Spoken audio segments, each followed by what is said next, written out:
أعوذ بالله من الشيطان الرجيم. بسم الله الرحمن الرحيم.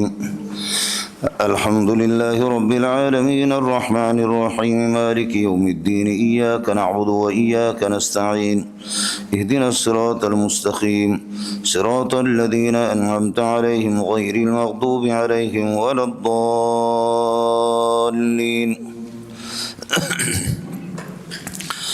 اعوذ باللہ اور بسم اللہ قرآن کا لغوی معنی اور اصطلاحی معنی اور اس کی تعریف اور تواتر کی قسمیں اور مضامین رئیسیہ اور مکی اور مدنی صورتوں کی پہچان اور ان کی تعریف، یہ کل کا سبق آپ کا گزرا ہے.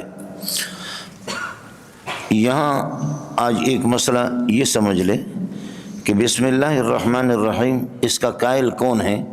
قرآن کی ابتدا بسم اللہ الرحمن الرحیم سے ہے. اللہ خود کہہ رہا ہے بسم اللہ الرحمن الرحیم، تو اپنے منہ خود اپنی تعریف کرنا یہ کسی طرح ٹھیک نہیں ہے. ہندو لوگوں کا اعتراض اس پر یہی ہے، اپنے منہ میاں مٹھو خود اپنی تعریف کر لینا. تو اس لیے یہ سمجھ لینا، اور یہی سلسلہ آگے بھی ہوگا الحمدللہ رب العالمین الرحمن الرحیم مالک یوم الدین کے اندر بھی. یعنی عجیب بات ہے کہ ساری تعریفیں اللہ کے لیے یعنی میرے لیے ہے. اللہ خود کہہ رہا ہے، اور وہ اللہ آپ کا بھلا کرے جہانوں کا پالنے والا بھی ہے اور سب پر مہربان ہے، خاص مہربان ہے، روز جزا کا مالک ہے. اور یہ ہے کہ آپ کی عبادت کرتے ہیں، آپ ہی سے عبادت چاہتے ہیں، میری عبادت کرو، مجھ سے عبادت چاہو. تو یہ دونوں باتیں ٹھیک نہیں ہے. تو اصل مسئلہ یہ ہے، عرب جو ہے وہ اللہ آپ کا بھلا کرے بعض جگہوں پر یہ کہ جہاں سامع کو شک نہ ہو، ظاہر مقامات پر وہ قول کو مقدر مانتے ہیں اور حذف کرتے ہیں.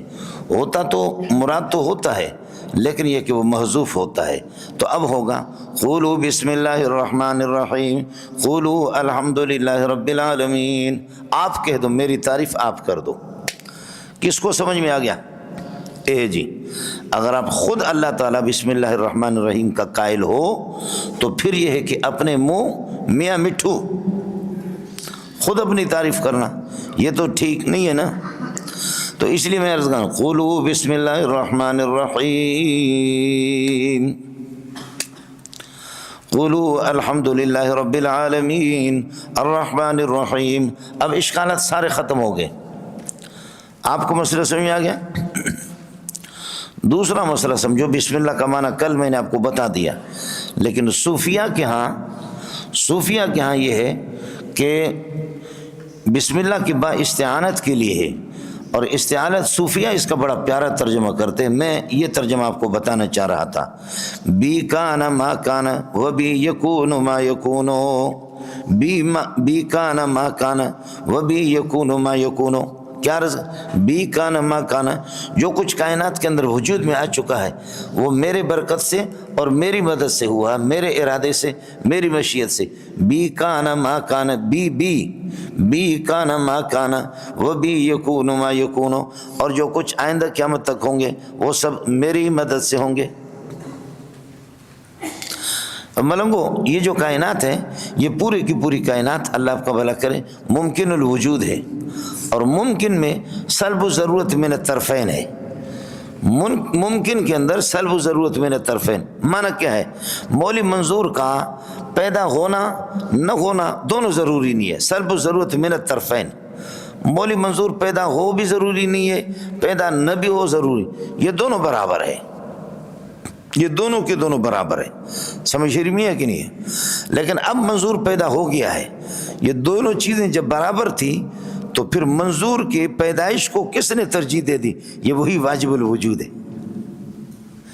کس کو سمجھ میں آ گیا؟ یہ واجب الوجود ہے. واجب الوجود نے اللہ آپ کا بھلا کری ہے کہ اس کے ارادے سے اور اس کی مشیت سے. چنانچہ آپ جانتے ہیں نا کہ وما تشاؤون الا ان یشاء اللہ، آپ کچھ بھی نہیں چاہتے مگر اللہ چاہے. معنی یہ کہ مشیتکم لیست بمؤثرۃ فی ایجاد الافعال، آپ کی مشیت ایجاد افعال کے اندر کسی فعل کے ایجاد میں مؤثر نہیں ہے جب تک کہ اللہ کی مشیت نہ ہو. یہ گلاس ہے، یہ یہاں رکھا ہوا ہے، اس کو اٹھانا نہ اٹھانا یہ اللہ آپ کا بھلا کری ہے کہ کیا ہے؟ برابر ہے دونوں. اٹھانا بھی ضروری نہیں ہے، نہ اٹھانا بھی ضروری نہیں. اٹھا بھی سکتے ہیں، نہیں بھی اٹھا سکتے ہیں. اب میں اس کو اٹھانا چاہ رہا ہوں، یہ میرا ارادہ پہلا ہوگا، میں اس کو اٹھانا چاہ رہا ہوں، لیکن یہ ارادہ مؤثر نہیں ہوگا. میرے ارادے کے اندر تاثیر اللہ کا ارادہ ہو گیا، اب میں نے اٹھا دیا. اشتاپ دغا دغا دغا دغا. کیا سمجھ میں آ گیا؟ عمل کو آپ سمجھے نہیں سمجھے؟ گلاس یہ رکھے ہوئے ہے، اس کے دونوں طرفین برابر ہے. اٹھا بھی سکتا ہوں، نہیں بھی اٹھا سکتا ہوں. اٹھانا بھی ضروری نہیں ہے، نہیں اٹھانا بھی ضروری. میں اٹھانا چاہ رہا ہوں، اب اٹھانے کو میں نہیں اٹھا سکتا، ارادہ میں نے کر دیا. اس کے بعد میرا ارادہ اس میں وہ مؤثر نہیں ہے. اب اس میں تاثیر اللہ کے ارادے کا، اللہ میرے ارادے کو اللہ کے ارادہ مل گیا. ما تشاؤون الا ان یشاء اللہ. اب میں نے اٹھا دیا. نتیجہ یہ نکلا کہ مشیتکم و ارادتکم، آپ کا ارادہ اور آپ کی مشیت، لیست بمؤثرۃ فی ایجاد الافعال، یہ ایک فعل ہے جو میں نے اٹھایا. کسی فعل میں آپ کا ارادہ مؤثر نہیں ہے جب تک کہ آپ کے ارادے کے ساتھ اللہ کا ارادہ نہیں ملے گا. سب کو سبحان اللہ. اے مونڈیا کچھ پہلے پڑھ گیا نہیں پڑھ گیا؟ تو اس لیے یہ ساری کائنات جب ممکن ہے تو نتیجہ یہ نکلا کہ بی کانا ما کانا وہ بھی یکون ما یکون. جو کچھ ہو گیا ہے وہ سب کچھ مجھ سے ہو گیا، اور جو ہوگا وہ سب مجھ سے ہوگا، میرے ارادے سے ہوگا، باقی کچھ نہیں ہو سکتا.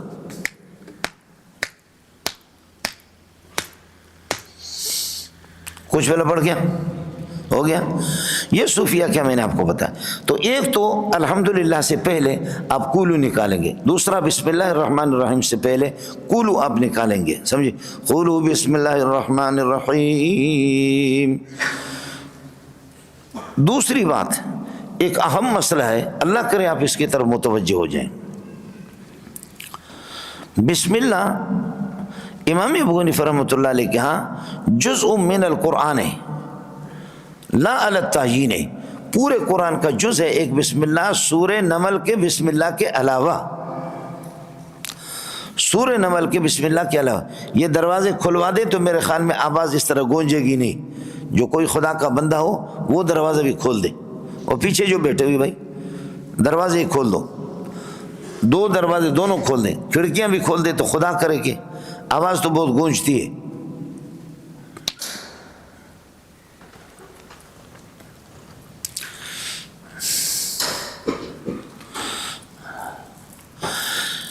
امام ابو حنیفہ رحمۃ اللہ علیہ کے ہاں لا علی التعیین ایک بسم اللہ سورہ نمل کے بسم اللہ کے علاوہ قرآن کا جز ہے، ہر سورت کا جز نہیں ہے.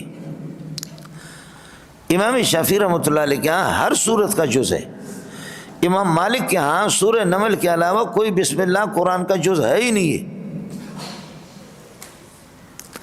کسی بھی سورت کا بسم اللہ ہے ہی نہیں قرآن میں. آپ کو مسئلہ سمجھ میں آ گیا؟ قرآن کی ایک لفظ کا انکار کرنا آدمی کو ایک زیر زبر پیش کا انکار کرنا کفر تک پہنچاتا ہے. اب یا ابو حنیفہ کافر ہے حنفی ہے، یا شافعی کافر ہے، یا امام مالک کافر ہے. اور آپ رافضی کے پیچھے پڑے ہوئے کہ رافضی کافر ہے. اگر ایک بسم اللہ صرف قرآن میں ہے سورہ نمل کے علاوہ، فرض کر لو کہ سورہ فاتحہ کے ساتھ لگا دو، باقی ہر سورت کا نہیں ہے، ہر سورت کے ساتھ بسم اللہ جز نہیں ہے، تو پھر یہ ہوگا کہ امام شافعی کافر ہوگا. اس لیے کہ وہ 112 بسم اللہ بڑھا رہا ہے، ہر سورت کا جز قرار دیتا ہے. امام ابو حنیفہ صرف ایک بسم اللہ، تو 112 113 بسم اللہ امام شافعی بڑھا رہا ہے. اگر ابو حنیفہ ٹھیک ہے تو امام شافعی بڑھا رہا ہے وہ کافر ہے. اور اگر امام شافعی ٹھیک ہے کہ ہر سورت کا جز ہے تو امام ابو حنیفہ 113 بسم اللہ کا انکار کر رہا ہے تو ابو حنیفہ کافر ہے.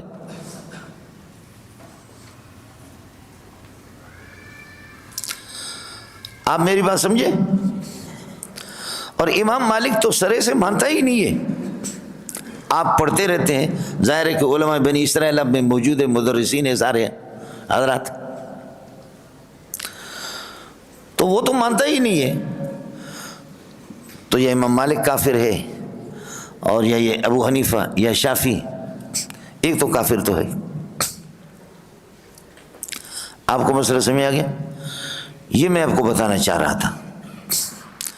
اس لیے اللہ کے لیے اس بات کو نوٹ کر لو. ابن رشد رحمۃ اللہ علیہ نے جو کہ مالکی ہے، اور حضرت اقدس علامہ انور شاہ کشمیری رحمۃ اللہ علیہ نے ان کی بڑی تعریف کی ہے، بدایۃ المجتہد وغیرہ ان کی کتاب ہے. حضرت ابن رشد رحمۃ اللہ علیہ فرماتے ہیں کہ امام مالک کی طرف نسبت غلط کی گئی ہے. امام مالک کا مذہب بھی وہی ہے جو ابو حنیفہ کا مذہب ہے کہ سورہ نمل کے بسم اللہ کے علاوہ ایک بسم اللہ قرآن کا جز ہے، لا علی التعیین. اب کس صورت کے ساتھ لگائیں گے، لیکن لا علی التعیین. تو امام مالک کی تو الحمدللہ اشکال سے ہم نے بچا دیا. اور صاحب البیت ادری بما فیہ ہے، گھر والا جانتا ہے کہ میرے گھر کے اندر کیا ہے. اس لیے مالکی آدمی کہہ رہے ہیں کہ یہ ہمارا مذہب نہیں ہے، اور سینکڑوں نہیں ہزاروں کتابوں میں امام مالک کو بدنام کیا گیا، سینکڑوں نہیں ہزاروں میں.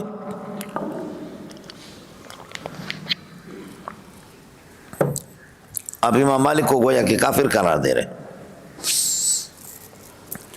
آپ کو بات سمجھ آ گئی؟ فرماتے کہ وہ بسم اللہ کا منکر نہیں ہے قرآن کے جز ہونے کا. ان کا مذہب وہی ہے کہ ایک بسم اللہ سورہ نمل کے بسم اللہ کے علاوہ وہ جزء من القرآن، قرآن کا جز ہے. ٹھیک ہو گیا جی؟ آیا مسئلہ میں؟ اب رہ گیا امام ابو حنیفہ اور امام شافعی کا ٹکر. ابو حنیفہ کہتے ہیں کہ ایک بسم اللہ ہے سورہ نمل کے علاوہ. امام شافعی کہتے ہیں ہر سورت کا جز ہے. تو یا 112 113 بسم اللہ امام شافعی بڑھا رہا ہے وہ ٹھیک ہے تو ابو حنیفہ کافر ہے. اور اگر ابو حنیفہ اللہ آپ کو بھلا کریے کہ کیا ہے، ابو حنیفہ ٹھیک ہے کہ نہیں ہے، تو پھر امام شافعی کافر. اشکال تو سمجھ میں آ گیا؟ جواب ذرا سمجھ لینا. جواب یہ ہے ما نقل الینا. یہ چیزیں آپ توجہ نہیں کرتے تو بعد میں کہتے ہیں کہ جی کاتب نے غلط لکھا، الف کو لین اصفان میں بڑھا دیا، اور اللہ آپ کا بھلا کریے کہ کیا ہے.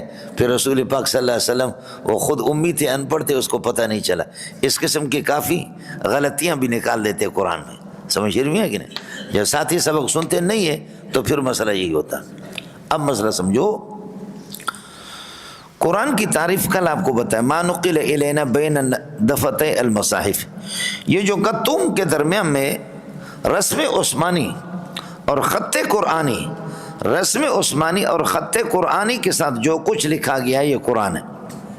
چنانچہ سورۃ الفاتحہ مکیۃ یا سورۃ البقرہ مدنیۃ جو لکھا جاتا ہے یہ رسم قرآنی میں نہیں ہے، خط قرآنی نہیں ہے. آپ دیکھیں غور کر لو. الحمدللہ رب العالمین بسم اللہ الرحمن الرحیم اس کا اللہ کو رسم الگ ہے، اور سورۃ الفاتحہ مکیۃ مدنیۃ وہ بالکل اس کا رسم الگ ہے. جو لوگ خط جانتے ہیں، تحریر جانتے ہیں، یہ ہے بالاتفاق اللہ آپ کو بھلا کر قرآن کی یعنی رسم قرآنی میں اور رسم عثمانی پہ جو کچھ لکھا گیا یہ قرآن ہے. اب اس کو سمجھنے کے بعد اب سمجھو. امام ابو حنیفہ اور امام شافعی بسم اللہ کو قرآن کا جز مانتے ہیں، لیکن امام شافعی ہر صورت کا، اور امام ابو حنیفہ رحمۃ اللہ علیہ فرماتے کہ صرف ایک صورت کا بسم اللہ سورہ نمل کے علاوہ. اب مسئلہ کیا ہے؟ بسم اللہ کو مانتے دونوں ہیں، لیکن آپ کہیں گے 100 زائد بسم اللہ وہ مانتا ہے. امام ابو حنیفہ کہتا ہے کہ باقی صورتوں کی ابتدا میں لکھا جاتا ہے، اس کی حیثیت تاکید کی ہے. مؤکد اور تاکید مل کر کے ایک شمار ہوتے ہیں، اور امام شافعی رحمۃ اللہ علیہ فرماتے نہیں، تاکید نہیں، تاسیس کی حیثیت ہے.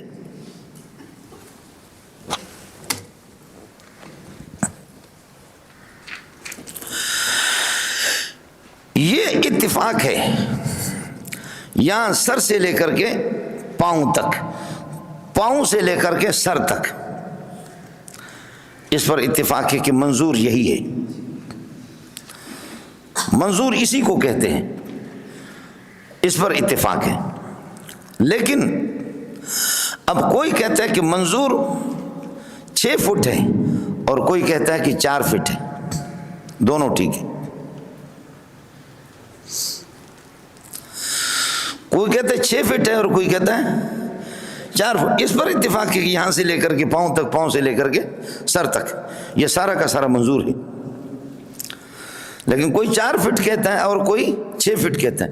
جو 6 فٹ کہتا ہے تو اس کا فٹا جو ہے نا وہ چھوٹا ہے، اور جو 4 فٹ کہتا ہے کہ وہ بڑا ہے. یہ جو آپ کا مدرسے کہ اللہ آپ کا بھلا کریے کہ کیا ہے، زمین ہے، یہ 16 ایکڑ ہے، نہیں بلکہ 8 ایکڑ ہے. بالکل دونوں ٹھیک ہے، 16 ایکڑ بھی ٹھیک ہے اور 8 ایکڑ بھی ٹھیک ہے. ایرانی ایکڑ جو ہوتا ہے وہ اللہ آپ کو بھلا کرے آپ کے اس ایکڑ کے دگنا ہے. آپ جس کو ایکڑ کہتے ہیں، آئے سمجھ میں؟ تو اب اس پر اتفاق ہے. اب قرآن کی آیتیں بھی، کوئی کہتا ہے 6666، کوئی کہتا ہے کہ 6640، سمجھے، اور 44. تو یہ جو آیت کی تعریف میں اختلاف ہے. باقی اس پر اتفاق ہے کہ بسم اللہ کی با سے الناس کی سین تک، والناس کی سین تک یہ پورا قرآن ہے. رسم قرآنی میں، خط قرآنی میں لکھا ہوا. اب کوئی کہتا ہے آیتیں زیادہ ہے، کوئی کہتا ہے کہ آیت، یہی حال ہے بخاری کا. کوئی 9000 حدیثیں بتاتے ہیں، کوئی 7000 حدیثیں بتاتے ہیں، اور کوئی 6000 حدیثیں بتاتے ہیں، کوئی 9500 حدیثیں بتاتے ہیں، اور کوئی اللہ آپ کو بھلا کریے کہ کیا ہے 7000 7500، جیسے کہ آپ کی کتابوں میں نمبر لگا ہوا ہوتا. وہ تو ایک حدیث کے کبھی بعض اس کو 3 شمار کرتے لمبی حدیثیں، اور بعض نے 1 شمار کر دیا تو کم ہو گئے، اور کس نے زیادہ کر دیا. تو اس پر تو اتفاق ہے کہ رسم قرآنی میں، خط قرآنی میں اور رسم عثمانی میں جو کچھ اس رسم کے ساتھ لکھا ہو یہ قرآن ہے. آیا مثلا؟ اب امام ابو حنیفہ رحمۃ اللہ علیہ فرماتے ہیں بسم اللہ کو دوسری مرتبہ، تیسری مرتبہ، چوتھی مرتبہ، 5ویں مرتبہ جو لائی جائے، اس کی حیثیت تاکید کی ہے.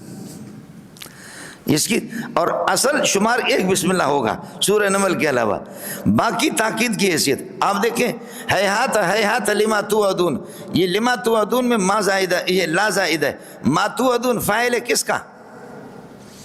ہیہات کا. کون سے ہیہات کا؟ دونوں موقع تاکید ایک ہے. ان زیدن کریمن، ان زیدن کریمن، زیدن کو نصب کس نے دیا؟ کریمن کو رفع کس نے دیا؟ کون سے ان نے دیا؟ ان زیدن کریمن، ان زیدن کریمن. تو بتاؤ کہ زید کو نصب کس نے دیا؟ آپ سمجھے؟ موقت تاکید دونوں مل کر کے ایک ہی شمار ہوتے. تو امام ابو حنیفہ رحمۃ اللہ علیہ فرماتے ہیں کہ جتنے بسم اللہ آگے وہ بمنزل تاکید کی ہے، سمجھے. اور امام شافعی رحمۃ اللہ علیہ فرماتے ہیں کہ نہیں، تاسیس ہے. اب امام ابو حنیفہ رحمۃ اللہ علیہ کا معنی ہوگا بسم اللہ الرحمن الرحیم الذی فتح علینا ابواب العلوم بالفاتحہ، سورہ فاتحہ کے ذریعے سے علم کے دروازے کھول دیا. بسم اللہ الرحمن الرحیم الذی نجانا من عبادت البقرہ، بسم اللہ الرحمن الرحیم الذی نجانا من عبادت آل عمران، بسم اللہ الرحمن الرحیم الذی وفقنا لاداء حقوق النساء، الذي وفقنا لأداء حقوق النساء، بسم اللہ الرحمن الرحیم الذي انزل علينا مائدة من السماء من الرزق. یہ امام شافعی کے ہم بسم اللہ کے ترجمے الگ الگ ہے، تاسیس ہے. اور امام ابو حنیفہ رحمۃ اللہ علیہ کے ہم تاکید ہے. اللہ واسطے بتاؤ کس کو سمجھ میں آ گیا مسئلہ؟ رسم قرآنی میں. اس لیے کافر رافضی خود کافر ہے، نہ ابو حنیفہ کافر ہے نہ شافعی کافر. رسم عثمانی میں جو کچھ بہت مشکل مسئلہ ہے. یہ ضیاء الدین منحوس نے لکھا تھا، یہ اعتراض و سوالات انہوں نے لکھے، اور اس وقت اس کا چیلنج تھا یہ تھا کہ کوئی مجھ سے بحث کرے.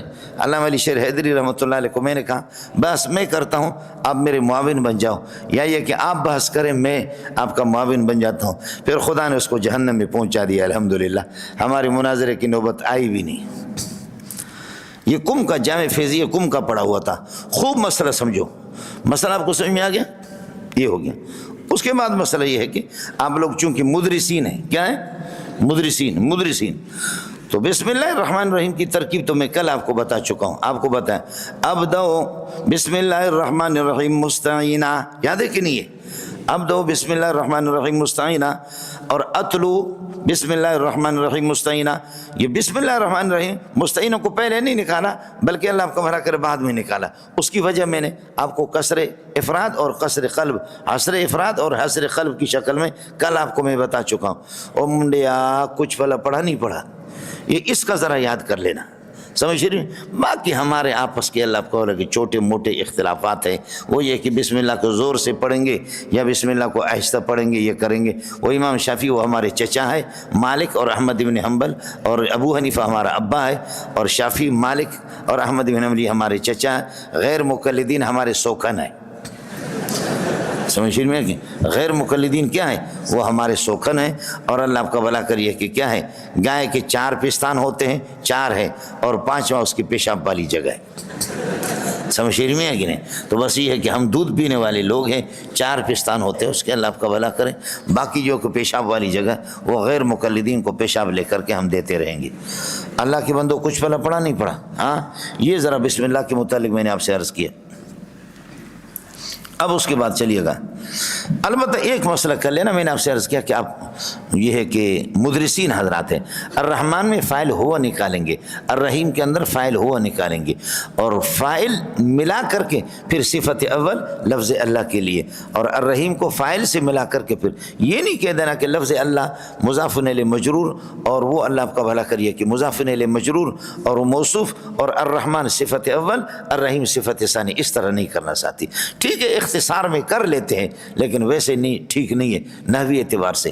ضم الصفات بدون فاعلها ما موصوفاتها خطأ فاحش، بولو ضم الصفات بدون فاعلها، ضم الصفات یہ صفات کے صیغے ہیں، ضم الصفات بدون فاعلها، فاعل کے ملائے بغیر، ما موصوفاتها موصوف کے ساتھ ان کو ملانا خطأ فاحش، یہ بہت بڑی غلطی ہے۔ اور اس میں مدرسین حضرات اور ہم لوگ اللہ کو بھلا کرے، لفظ اللہ موصوف، الرحمن صفت اول الرحیم صفت ثانی، اس طرح نہیں کرنا۔ اختصاراً آپ کر لیں اور بعد میں آپ کے طالب علم چل پڑے، ورنہ یہ ہے کہ فاعل ان کو نکال کر کے پھر اس کے بعد بات تب تک بسم اللہ کی چل رہی ہے۔ اس کے بعد مسئلہ یہ سمجھو کہ بسم اللہ کے با استعانت کے لیے تو اللہ کے اسم سے، اسم مضاف ہے اور لفظ اللہ مضاف الیہ ہے، مضاف الیہ میں تغیر ہوتا ہے، تو آپ مدد لے رہے ہیں اسم سے لے رہے ہیں، مسمى سے اللہ سے نہیں لے رہے۔ غلام و زید میں غلام الگ ہے، زید الگ ہے، غلام الگ ہے اور زید الگ ہے۔ بسم اللہ الرحمن الرحیم میں اسم مضاف ہے الگ ہے اور لفظ اللہ مضاف الیہ الگ ہے۔ اور با استعانت کے لیے، مدد کے لیے، تو کائنات جو وجود میں آیا ہے، یہ ساری کائنات وجود میں آیا ہے، یہ اسم سے آیا ہے، مسمى سے نہیں آیا ہے۔ اور اسم عین مسمى نہیں ہوتا، غیر مسمى ہوتا ہے، یا کہہ دو کہ مضاف الیہ کا غیر ہوتا ہے۔ تو لفظ اللہ، اللہ جو مضاف الیہ اس سے آپ مدد نہیں لے رہے، آپ تو غیر اللہ سے مدد لے رہے ہیں۔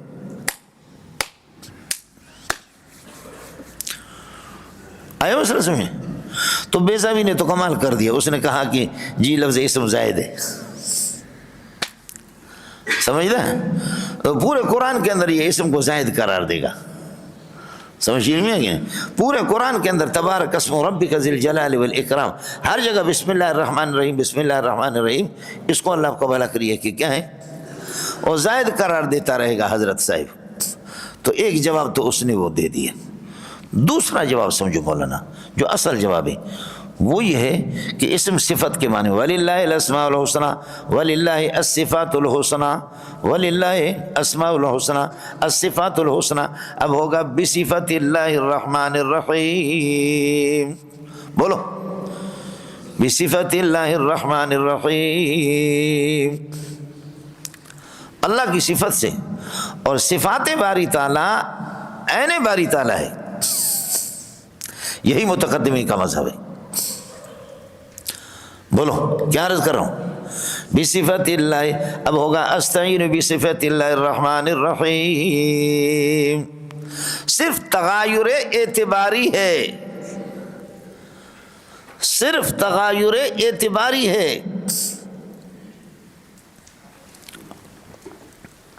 باقی ہے ایک ہی چیز. تو بصفت اللہ جب ہو گیا تو صفت اللہ کی صفت کی مدد سے، اور صفت عین باری تعالیٰ ہے. وصفاتہ عینہ، یہ میزان العقائد کی عبارت ہے شاہ عبد العزیز رحمۃ اللہ علیہ کی. وصفاتہ عینہ، یہی متقدمین کا مذہب ہے. اور شرع عقائد میں جو وہی اللہ ولا غیرہ، وہی اللہ ولا غیرہ، یہ متاخرین کا مذہب ہے، یہ ان کی اپنی تعبیر ہے. یہ متاخرین کا مذہب ہے، یہ ان کی اپنی تعبیر ہے. شاہ عبد العزیز کی عبارت میں آپ کو میزان العقائد فرماتے ہیں کہ ہم رجال ونحن رجال والحرب بیننا وبینہم سجال. وہ مرد ہیں، ہم بھی تو کھدڑے نہیں ہیں. متاخرین کو میں نہیں مانتا، متقدمین کا مذہب ہے. شاہ صاحب کی بات آپ سے عرض کر رہا ہوں، شاہ عبد العزیز رحمۃ اللہ علیہ کی.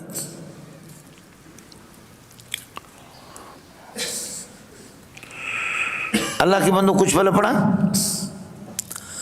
تو بصفت اللہ الرحمن الرحیم، صفت عین موصوف ہے متقدم. آپ کہیں گے پھر موصوف اور صفت میں کیا فرق ہو گیا؟ میں آپ کو بتاتا ہوں. یہ شیشہ ہے، ادھر سے سرخ رنگ ہے، اس شیشے کے اندر ایک بلف ہے، اس کے اندر ایک بلف ہے، سمجھ رہے ہیں؟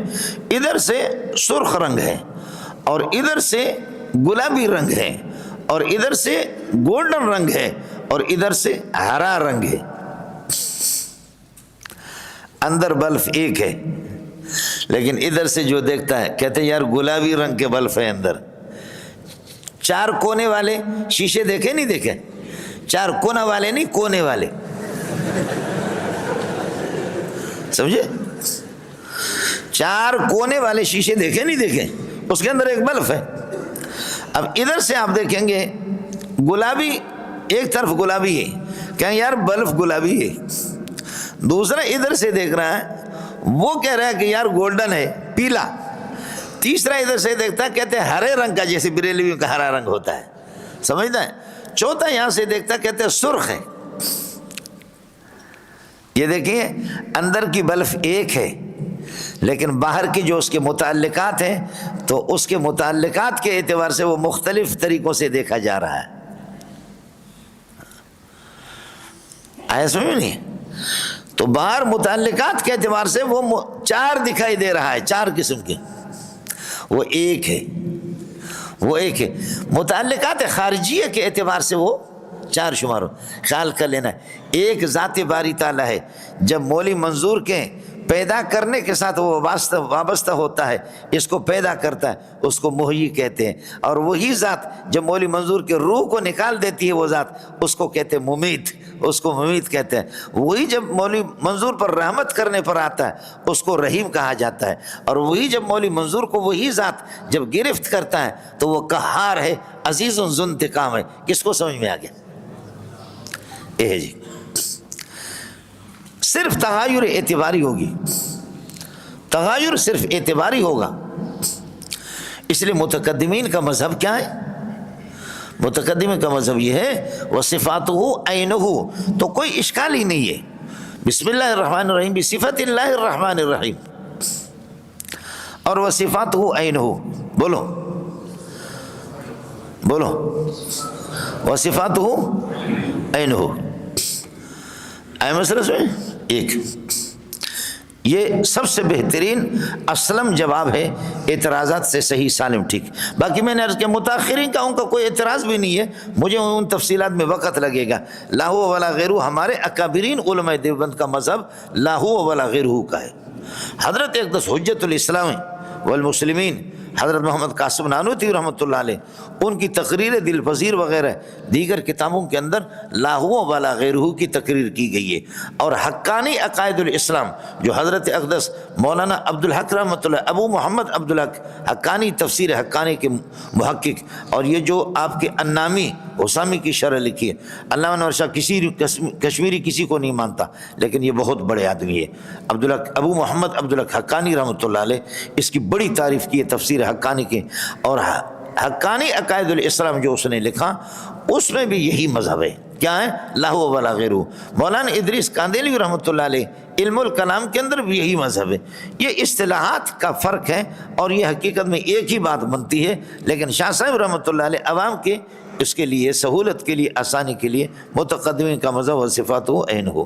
اے کاش کہ آپ سمجھتے، بولو اے کاش کہ آپ کیا ہیں سمجھتے۔ یہ مسئلہ تھا، یہ کوئی جھگڑا، اس میں کوئی خاص قسم کا جھگڑا نہیں ہے۔ ایک تو مسئلہ یہ ہو گیا، جواب عرض کر رہا تھا کہ با استعانت کے لیے اور اسم غیر اللہ نہیں، اسم بمعنی صفت ہے۔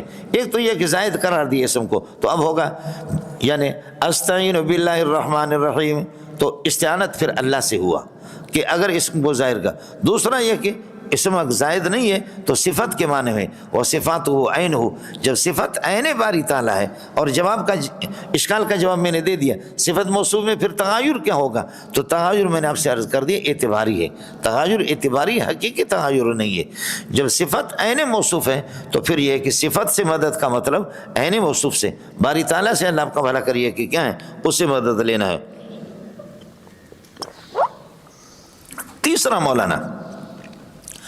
تیسرا یہ ہے کہ کبھی اسم عین مسمى ہوتا ہے، کبھی اسم غیر مسمى ہوتا ہے۔ سمجھتا ہے؟ اسم کیا ہے؟ کبھی عین مسمى ہوتا ہے، کبھی غیر مسمى ہوتا ہے۔ اس میں کیا ہے؟ آپ کہتے ہیں کہ منظور مورب ہے، منظور مورب ہے، اسم مورب، میں خود مورب نہیں، میں سخت مبنی ہوں۔ آپ سمجھ نہیں رہے؟ منظور کیا ہے؟ منظور مورب ہے، تو منظور مانے اس میں منظور مورب ہے، مسمى مورب نہیں ہے۔ مسمى تو بہت سخت قسم کا ہے۔ آپ سمجھے نہیں سمجھے؟ اس لیے افغانستان والے علماء کا اس پر اتفاق ہے کہ پاکستان کا ہر مولوی بدلا ہے، منظور نہیں بدلا ہے۔ میں جس وقت پہلے تھا اب ہوں، اسی طرح رہوں گا۔ طالبان کے حق میں سب سے پہلے میرے شیخ نے، مفتی نظام الدین نے، اور میں نے، ہم نے طالبان کے حق میں جلسہ کیا۔ اس وقت جو مذہب تھا وہ رہا ہے، رہے گا، اس میں کوئی تبدیلی نہیں ہے، اس میں کوئی تبدیلی نہیں ہے۔ سمجھ شریف میں ہے کہ نہیں ہے؟ آپ سمجھے نہیں سمجھے؟ تو میں عرض کر رہا ہوں کہ منظور تو کیا ہے؟ مورب ہے، اور اسم مورب ہے، میں مبنی ہوں۔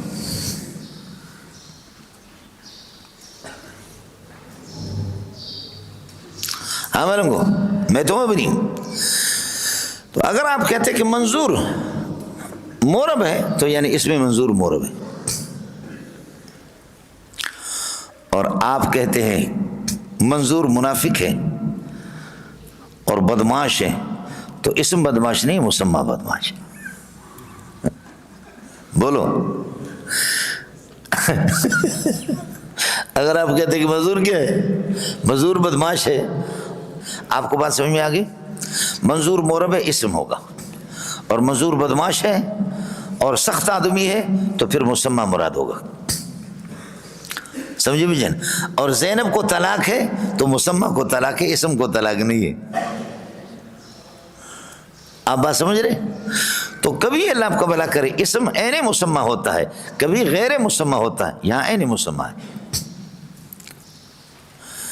چوتھی بات سمجھو، آپ کو بڑا مزہ آئے گا، وہی ہے، اچھا حضرت اقدس کی جو کتاب ہے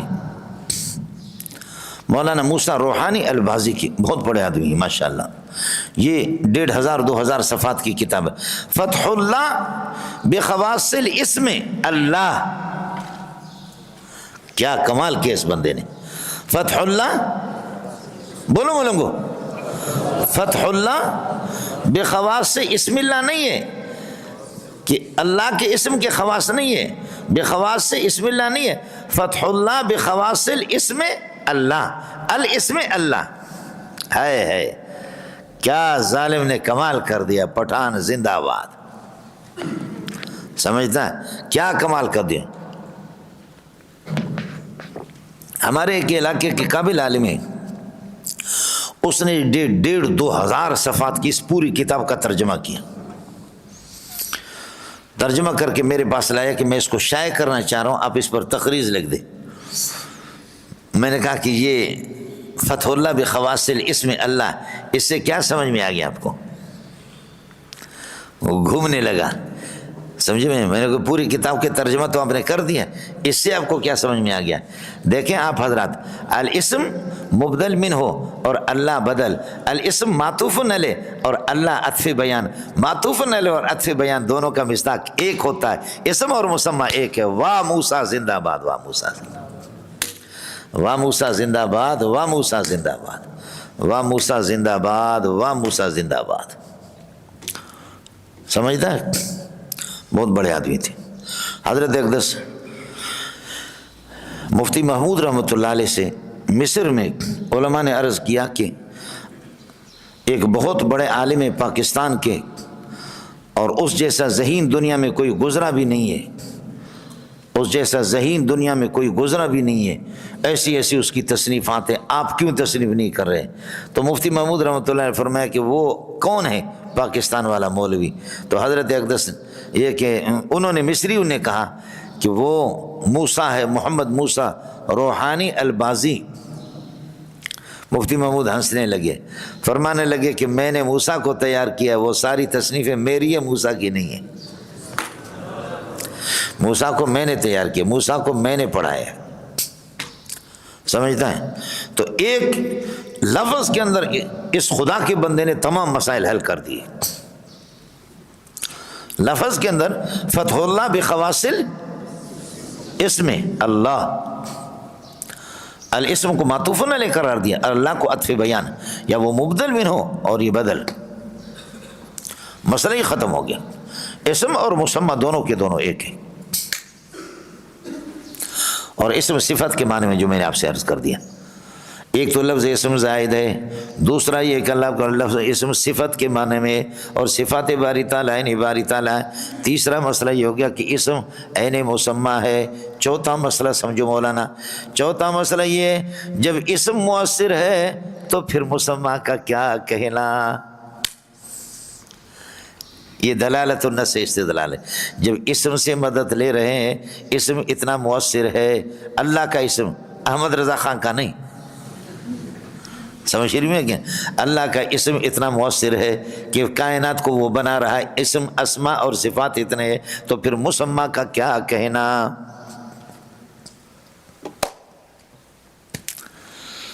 سمجھتا ہے؟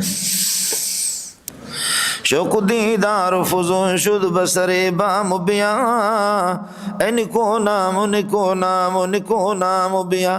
میں مست ہو کر کے چھتوں پر چڑھ گیا ہوں تیرے انتظار میں, آجا آجا آجا آجا, میرا شوق بڑھ گیا ہے.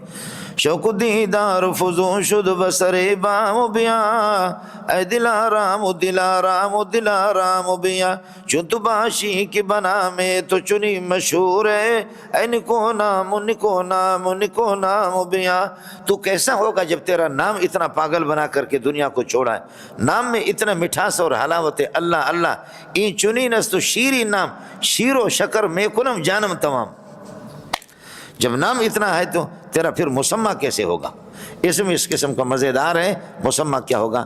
یہ ایک رضا خانیوں کا ایک اعتراض تھا جس کے 4 جواب میں نے آپ سے عرض کر دیا. آپ حضرات کو مسئلہ سمجھ آیا نہیں ہے؟ سمجھے؟ ہر جگہ دیوبندی اللہ آپ کا بھلا کرے پھنسے ہوئی ہے, کہیں غیر مجلد, کہیں رافضی, اور کہیں قادیانی, کہیں یہ کہ اللہ آپ کا بھلا کرے کیا ہے رضا خانی, پھنسے ہوئی ہے بریل. ان کا مسئلہ ہے, اللہ آپ کا بھلا کرے. چلیے گا مولانا, پھر اس بات کو بھی سمجھ لینا کہ رحمان الرحیم, یہ جیسے کہ ہمارے اس سعودیہ سے یہ قرآن چھپتا ہے, اس میں بسم اللہ الرحمن الرحیم آیت اولا ہے, الحمدللہ رب العالمین آیت ثانیہ ہے. اب جب کہ یہ ایک ہی صورت ہے بسم اللہ, الرحمن الرحیم بسم اللہ میں بھی آ گیا, اور الحمد کی آیت ہے, الحمد کا جز ہے, تو الرحمن الرحیم پھر آ گیا, تو یہ کیوں ہے؟ تو اس لیے آپ سمجھ لینا الرحمن الرحیم کے اندر تکرار نہیں ہوگا, وہاں مقام الوہیت میں ہے, اور رب العالمین الرحمن الرحیم یہاں مقام ربوبیت ہے. وہ ابھی میں آپ سے عرض کرتا ہوں، ناراض ہونے کی ضرورت نہیں ہے۔ چلیے گا مولانا، پہلے ترجمہ کرتے تو پھر اس کے بعد۔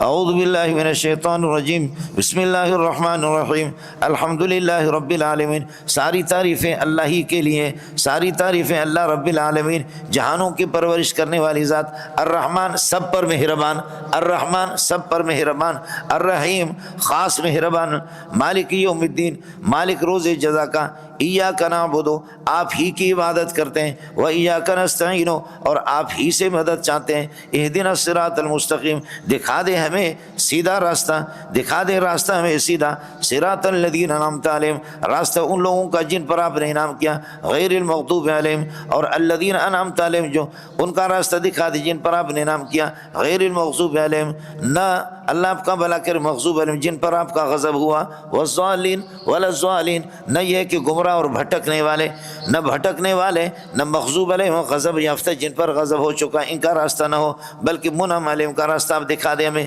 مولانا اگر آپ دیکھیں گے نا، غور کریں گے تو اس میں ربط خود بخود موجود ہے۔ الحمدللہ، للہ سے مراد خالق ہے، بولو اللہ سے مراد خالق ہے۔ اللہ یہاں پر خالقیت کے معنی میں ساری تعریفیں اس کے لیے جس نے پیدا کیا، پیدا کرنے کے بعد پیدا کر کے چھوڑنا نہیں ہے بلکہ سنبھالنا ہے رب العالمین، جو جہانوں کو ان کو یہ کہ پرورش بھی کرتا ہے، پرورش بھی کرتا ہے۔ ہو گیا مولانا، پرورش ان کی تربیت بھی کر دیتا ہے، وہ ابھی آپ سے عرض کریں تربیت بھی کر دیتا ہے، اور تربیت کے بعد پھر یہ کہ فرماتے ہیں کہ الرحمن الرحیم، یہ کہ رحمتیں اس کی سب پر ہیں، جتنوں کو پیدا کیا سب پر، چاہے مسلمان ہو یا کافر ہو سب پر مہربان ہے۔ الرحیم قیامت کے دن خصوصی طور پر یہ کہ مومنین پر رحیم ہوگا، لیکن کھلاتا پلاتا بھی ہے، بدمعاشی نہ کرو، مالک یوم الدین روز جزا کا مالک ہے، بدلے والا اور روز جزا کا بھی مالک ہے، آپ سے حساب کتاب بھی لے گا۔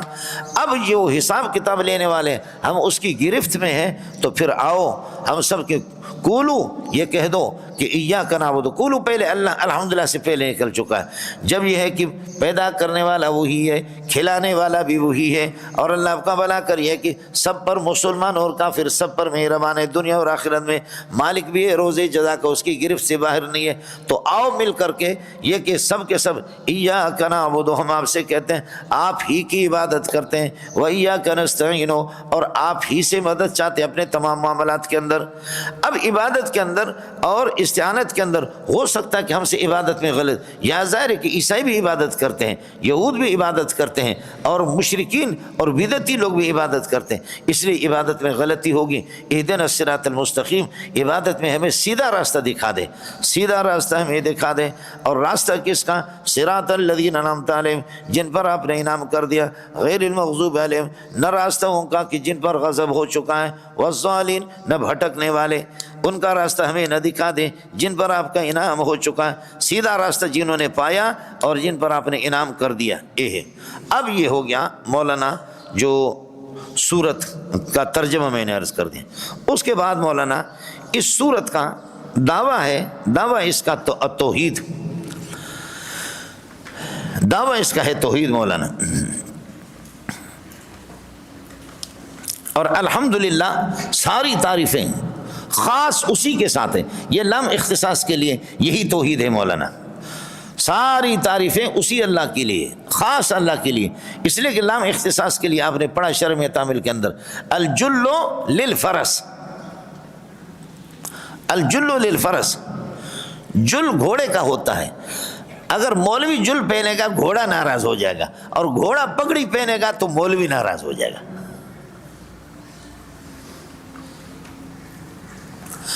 الجل للفرس، ساری تعریفیں اللہ کے ساتھ خاص ہے۔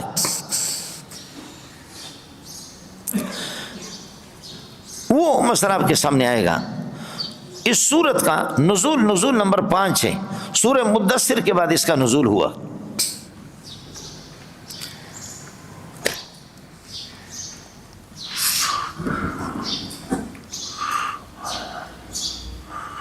سورت مکی ہے مولانا، سورت ہے مکی،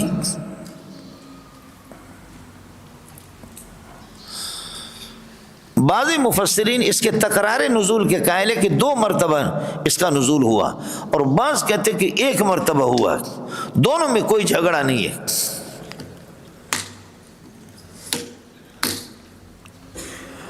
خیال کر لینا مولانا، شان نزول متاخرین کے ہاں اخص مطلق ہے اور متقدمین کے ہاں عام مطلق ہے۔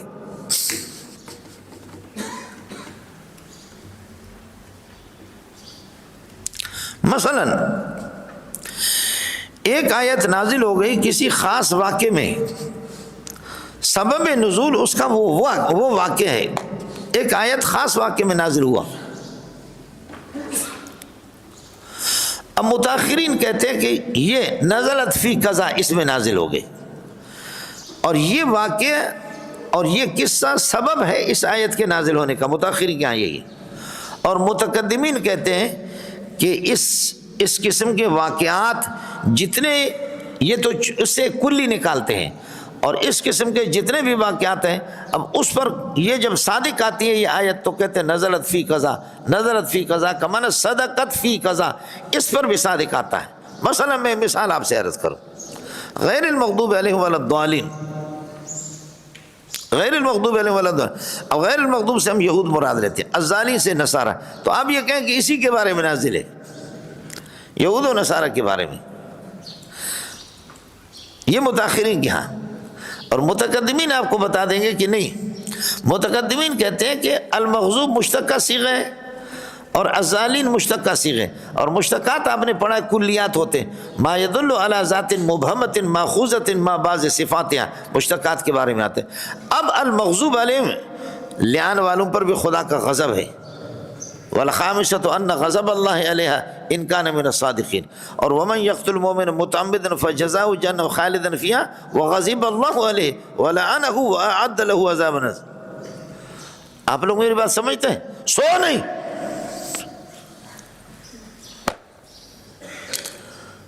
آپ بات سمجھ رہے ہیں؟ اور الضالین میں نصارہ تو اس کا ایک فرد کامل ہے، اور المغضوب میں یہود فرد کامل ہے، ورنہ یہ کہ یہ عام ہے، مشتق جہاں جہاں جس پر بھی صادق آئے گا، نہیں سمجھ میں آ جائے۔ وَمِن شَرِّ غَاسِقٍ اِذَا وَقَبَ، غائب ہونے والا، سمجھتے ہیں؟ بس وہاں پہنچ کر کے پھر آپ سے کہہ دوں گا۔ تو اس قسم کی جو کلیات ہوتی ہے مولانا، وہ کلیات وہ اس کے فرد کامل کے اعتبار سے کہتے ہیں کہ جی یہ اس کا شان نزول ہے، سمجھے؟ ورنہ یہ ہے کہ اس قسم کے واقعات اللہ کے جتنوں پر وہ کلیات صادق آتے ہیں، متقدمین کہتے ہیں نزلت فی قضا کا معنی صدقت فی قضا۔ تو میں نے عرض کیا کہ اس میں شان نزول متاخرین کے یہاں اخص ہے اور متقدمین کے یہاں عام مطلق ہے، اس کا ذرا خیال رہے۔ دوسرا مسئلہ سمجھو، سورہ فاتحہ کا ما قبل کے ساتھ ربط کیا ہے؟ کوئی ربط نہیں، ما قبل اس کا کچھ ہے ہی نہیں ہے۔ باقی سورتوں کا ربط ہم ایک دوسرے کے ساتھ بیان کریں گے، سورہ فاتحہ کا ربط ما بعد کے ساتھ تو ہوگا، ما بعد کا اس کے ساتھ ہوگا، لیکن ما قبل کے ساتھ تو اس سے ما قبل تو کچھ ہے ہی نہیں۔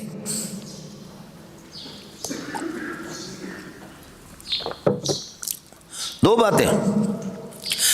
تیسرا مسئلہ سمجھو، سورہ فاتحہ اجزائے 30 میں سے نہیں ہے، الگ ہے، پہلے پارے کے ساتھ لکھا گیا ہے لیکن پہلے پارے کا جز نہیں ہے، نہ دوسرے پارے کا جز ہے، نہ تیسرے کا، نہ چوتھے کا، نہ 30ویں کا۔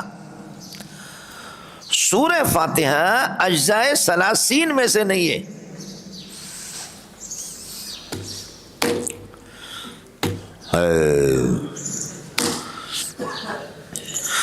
سورہ فاتحہ اجزائے 30 میں سے نہیں ہے۔ کیوں نہیں ہے؟ اس لیے کہ یہ ام الکتاب ہے، اصل الکتاب ہے، ماں ہے، اور باقی 30 پارے اس کے بچے ہیں، ماں الگ ہوتی ہے، بچے الگ ہوتے ہیں۔ اس لیے لکھا تو گیا ہے جزء اول کے ساتھ، لیکن جزء اول میں سے نہیں ہے۔ جزء اول تو اس کا بچہ ہے، دوسرا، تیسرا، چوتھا، سارے کے سارے۔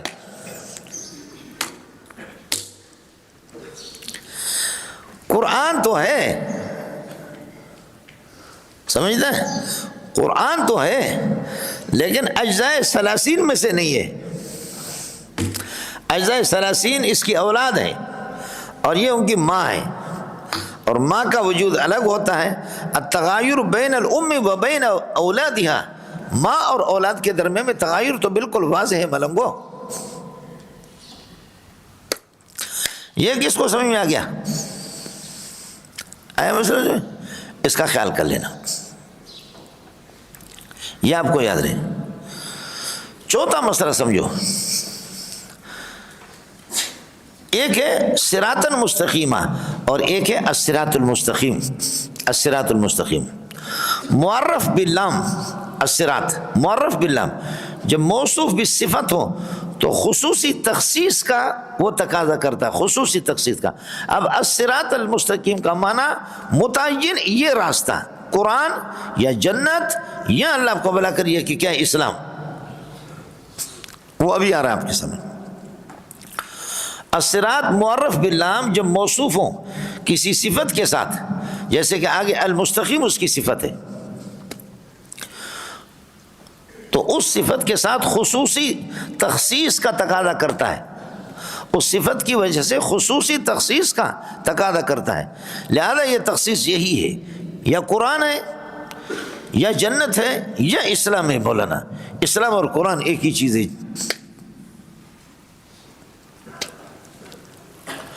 اور دوسرا قرآن میں آئے گا صراطا مستقیمہ، صراطا سویہ کا معنی کوئی سا سیدھا راستہ، کوئی سا بھی سیدھا، ٹھیڑا راستہ نہ ہو، سیدھا راستہ.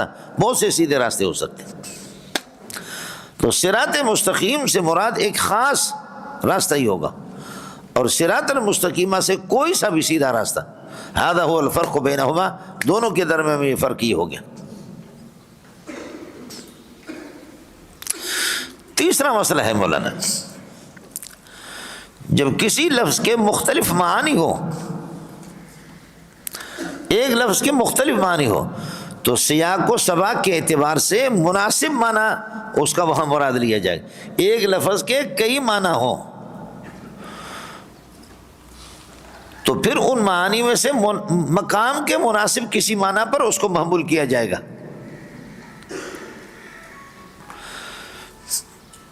جانا پٹھان کیا کہتے ہیں؟ جانا کس کو کہتے ہیں؟ محبوب. بولو، جانا تو محبوب ہے نا، سمجھے؟ جانا کیا ہے؟ محبوب ہے نا. لیکن اب میں آپ کو کہوں جانا کھانا کھا کے جانا. بولو، جانا کھانا کھا کے جانا،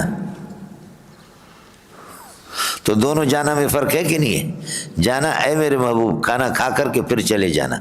جانا بولو، جانا کھانا کھا کے جانا.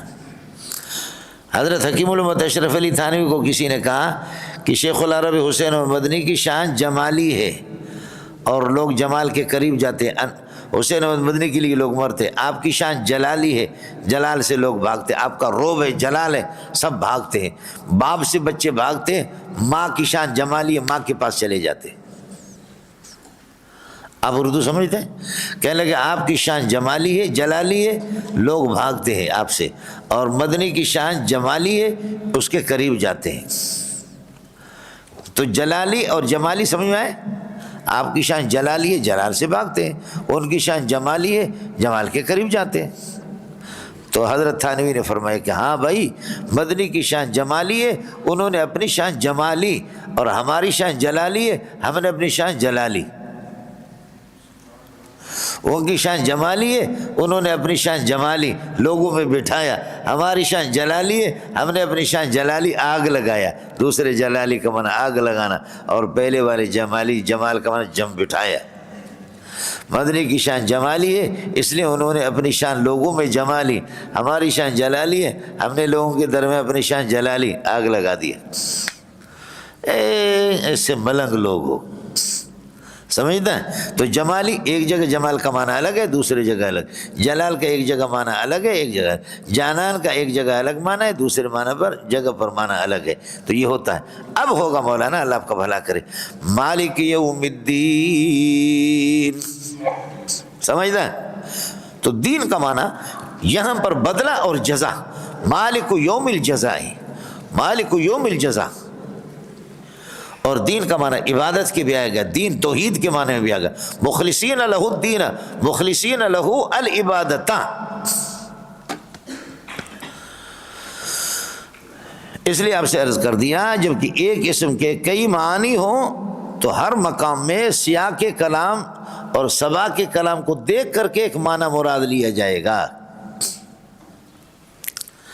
یہی حال ہے صلاۃ کا، یہی حال ہے یقیمون الصلاۃ، صلاۃ سے مراد صلاۃ شرعیہ مراد ہے۔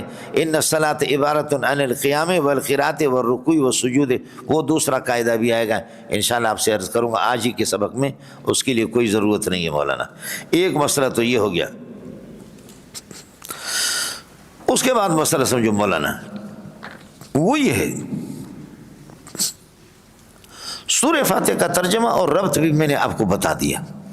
اصل مسئلہ یہ ہے کہ کسی بھی ذات کی تکریم اور اکرام کی چار وجوہات ہوتے ہیں، جمال، کمال، نوال، خوف۔ بولو، جمال، کمال، جمال، کمال، نوال، اور اللہ آپ کو بھلا کریے کہ خوف۔ جمال، کسی کے اکرام کرنے کی، کسی کا احترام اور اکرام کرنے کی چار وجوہات ہیں۔ یہ تو اللہ کا ہم اکرام کر رہے ہیں نا، الحمدللہ رب العالمین، یہ سب کچھ بتایا۔ چار وجوہات ہیں، جمال، کمال، نوال، خوف۔ جمال آپ پڑھتے رہتے ہیں، اللہ علم لذات الواجب الوجود المستجمی لجمی صفات الکمالیہ، ساری صفات اللہ میں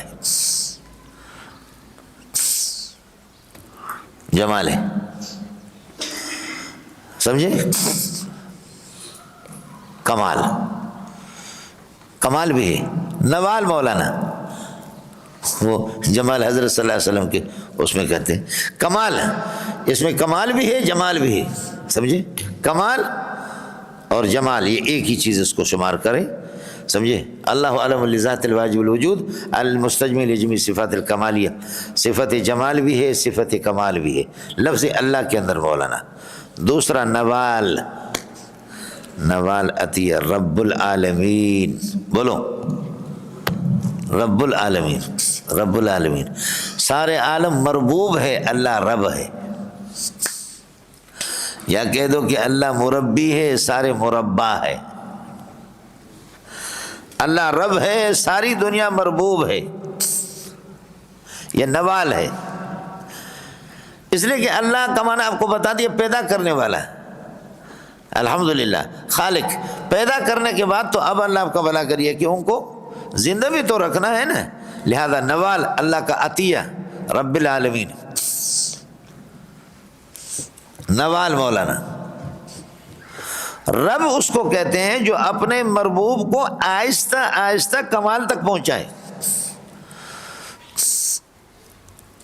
رب اپنے مربوب کو، بولو رب وہ ہے جو اپنے مربوب کو، جس کی تربیت وہ کر رہا ہے، اس کو آہستہ آہستہ کمال تک پہنچائے۔ رب تربیت کرنے والے۔ ثم خلقنا النطفة علقة فخلقنا العلقة مضغة فخلقنا المضغة عظاما فكسونا العظام لحما۔ یہ 2 گرام بھی نہیں تھے، ماں اور ابا اور امی دونوں کا اللہ آپ کا بھلا کریے کہ یہ جو ملا نا آپس میں، کیا کہتے ہیں، نطفہ جو ملا، اس کو پھر بستہ خون بنایا، پھر اس کو لوتھڑا بنایا گوشت کا، ہڈیاں ڈالی۔ اب دیکھیں کہ پھر یہ کہ 4 پاؤنڈ کا 4.5 پاؤنڈ کا بچہ پیدا ہوتے، اس وقت میں 95 کلو ہوں۔ یہ نا آہستہ آہستہ آہستہ درختوں کا حال یہی ہے، انسانوں کا حال بھی یہی ہے، جانوروں کا حال بھی یہی ہے، سورج کا حال بھی یہی ہے، چاند کا حال بھی یہی ہے، سب میں اسی طرح ہے، آہستہ آہستہ کمال تک پہنچے۔ رب کا اطلاق دونوں چیزوں میں ہوتا ہے مولانا۔ سمجھے؟ تربیت جسمانی بھی ہوتا ہے اور تربیت روحانی بھی ہوتا ہے۔ تربیت جسمانی میں تو آپ دیکھ رہے ہیں، میں نے عرض کیا کہ نطفہ، خلق النطفۃ علقۃ فخلق علقۃ مضغۃ فخلق المضغۃ عظاما فکسوہ العظام لحما ثم انشأناه خلقا آخر، جیسے کہ آپ حضرات بیٹھے ہوئے ہیں، ہم سب کے سب بیٹھے ہوئے ہیں، یہ تربیت جسمانی ہماری ہوئی ہے، اس مقام تک پہنچا دیا ہے۔ اور تربیت روحانی میں یہی ہوتا ہے، تربیت روحانی کے اندر بھی یہی ہوتا ہے۔ لفظ اقرأ باسم ربک الذی، اقرأ باسم ربک الذی خلق، خلق الانسان من علق، اقرأ وربک الاکرم، یہ مسئلہ سمجھیں۔ اس لیے کہ نبوت کے مدارج ہوتے، مولانا نبی ترقی کرتا جاتا ہے ملنگو۔ آپ اولا میں تھے، آپ کی حیثیت الگ تھی، ثانیہ میں کچھ بڑھا، ثالثہ میں کچھ، رابعہ میں کچھ، خامسہ میں اس سے زیادہ، سادسہ میں اس سے زیادہ، اور اللہ کا موقوف علیہ میں اس سے زیادہ۔ دور حدیث کی ابتدا میں الگ بالکل، ایک حدیث روزانہ آپ پڑھتے تھے، مشکل ہوتا تھا، مشکل ہوتی تھی ایک حدیث، دو حدیث، اس طرح بہت مشکل، نبی پر بھی مشکل، آپ پر بھی مشکل، نبی کے بھی پسینہ، آپ کی بھی سال کے ابتدا میں پسینہ، بعد میں اس طرح آسان ہوتا ہے۔ ثم تتابع الوحی، پھر وہی لگاتار رہتی ہے، پھر اس کے بعد اتنا آسان ہوتا ہے کہ پھر شاگرد کہتا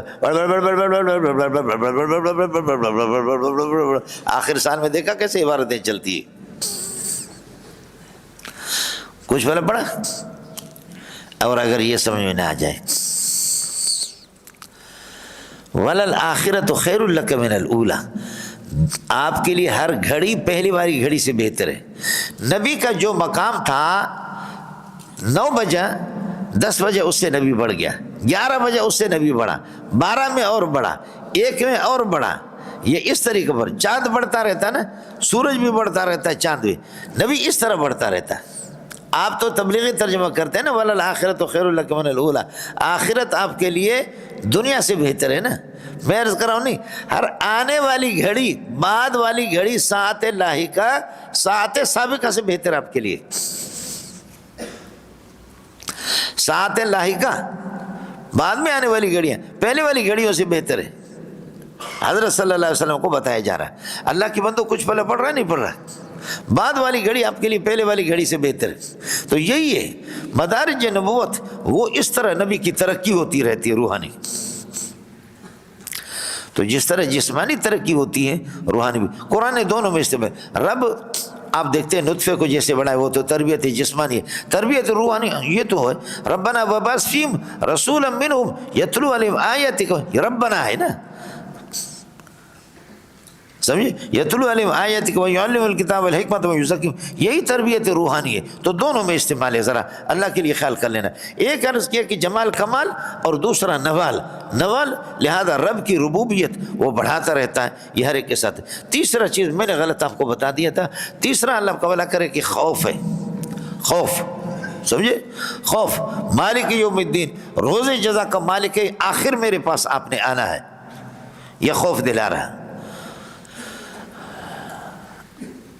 اور چوتھی چیز ہے احتیاج، کمال جمال ایک ہو گیا، نوال 2، احتیاج 3، اور خوف 4۔ خوف تو مالک یوم الدین، احتیاج وہ یہ ہے کہ مربوب اپنے رب کا محتاج ہو۔ تو الرحمن الرحیم میں ظاہر ہے کہ مرحوم رحیم کا محتاج ہے، مرحوم رحیم کا محتاج ہے۔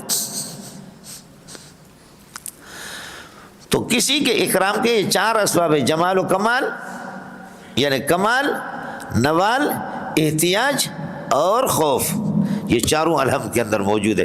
اس لیے آؤ مل کر کے ہم سب کے سب خدا کی تعریف کرتے ہیں۔ کمال، نوال، احسانات رب العالمین پوری دنیا پہ،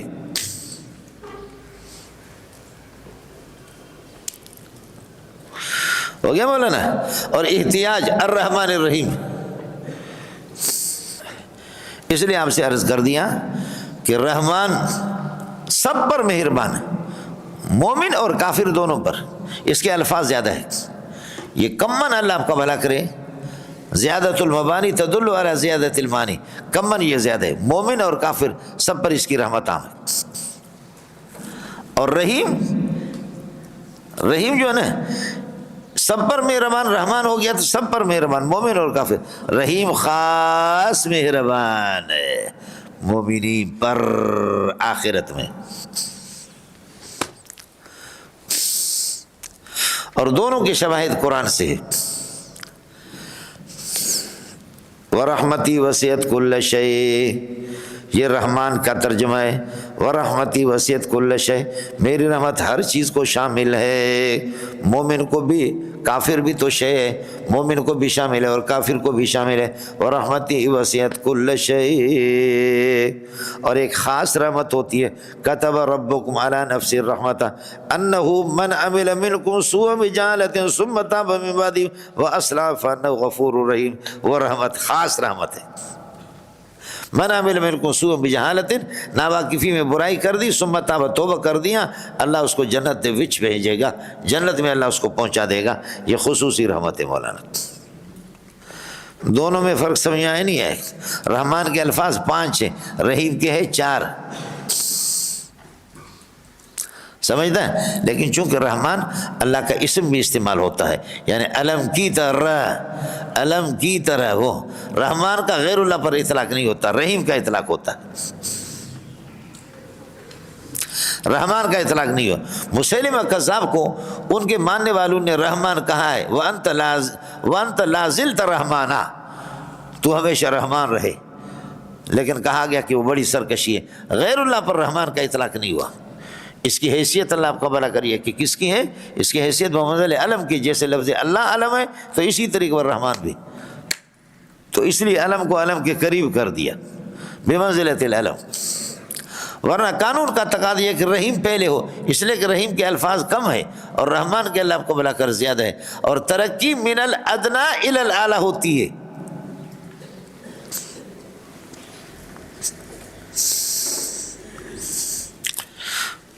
یہ کتنے ہیں؟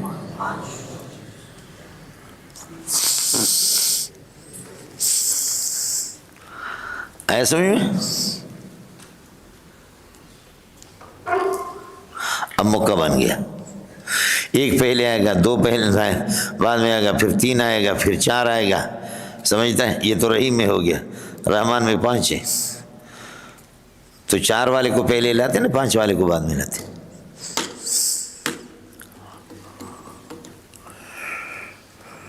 آئے مسئلہ میں ترقی من الادنی الی الاعلی، 4 کو تو پہلے لاتے، 5ویں کو بعد میں لاتے نا۔ جواب یہ ہے کہ آپ میٹنگ میں ہوتے، اللہ کو مشورے دیتے، ہم کیا کریں؟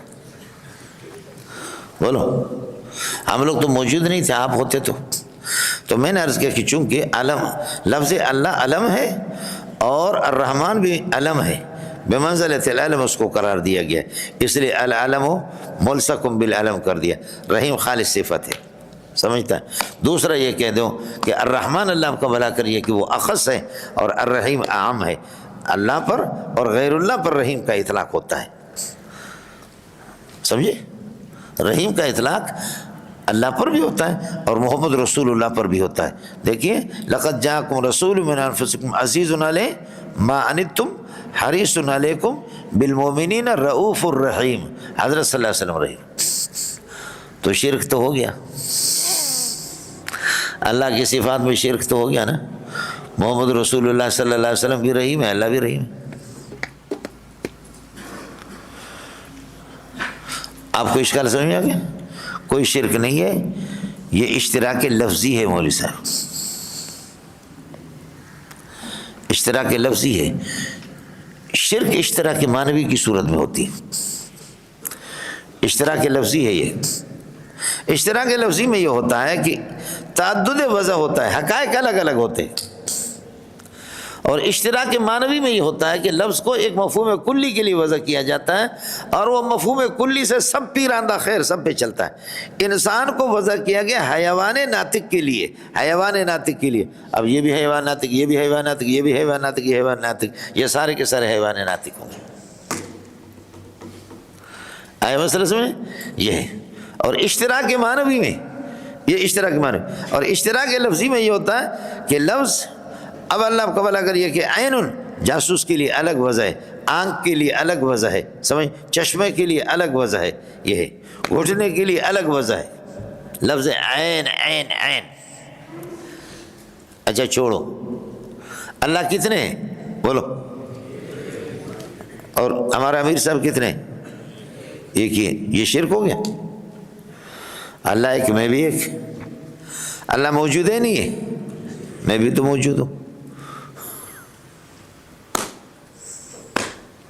اللہ ایک ہے تو میں بھی ایک ہوں، اللہ موجود ہے تو میں بھی موجود ہوں، شرک ہو گیا؟ یہ اشتراک لفظی ہے، یہ صرف اشتراک لفظی ہے، اشتراک معنوی نہیں ہے، سمجھتا ہے؟ ہمارے وجود کے لیے موجود الگ وضع ہے اور اللہ کے لیے الگ ہے۔ ہمارے لیے جو ایک تنہا وہ الگ ہے اور الگ، صرف اشتراک لفظی ہے۔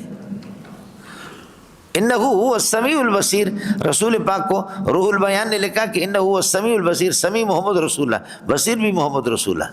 عام مفسرین اس کو مرجو قرار دیتے، لیکن میرے شیخ حضرت اقدس مفتی سعید پالم پوری نے کہا کہ نہیں ٹھیک ہے،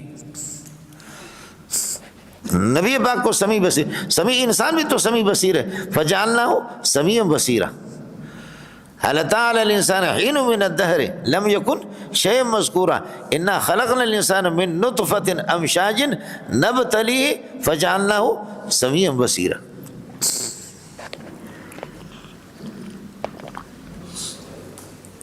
یہ مولانا کمال نوال احتجاج، رحمت کے سب محتاج ہے، مومن اور کافر، دنیا میں رحمان آ گیا سب پر مہربان، اس لیے رحمان کا ترجمہ کر دیا، اور رحیم کا معنی خاص مہربان، یہ آخرت میں اس کا ظہور ہوگا، سمجھ شریف میں ہے کہ نہیں؟ ایک مسئلہ۔ دوسرا مسئلہ یہ کہ رحمان اور رحیم یہ دونوں کے دونوں ایک ہے، جیسے کہ آپ نے پڑھا ندمان اور ندیم، ندمان اور ندیم نحو کی کتاب میں پڑھتے رہتے ہیں، لا فرق بینہما، دونوں میں کوئی فرق نہیں ہے۔ اس صورت کے اندر الرحیم کی حیثیت تاکید کی ہوگی، رحمان اور رحیم، ندمان اور ندیم، جس طریقے پر اللہ آپ کا بھلا کرے۔ مسئلہ کچھ بھلا بڑھ گیا۔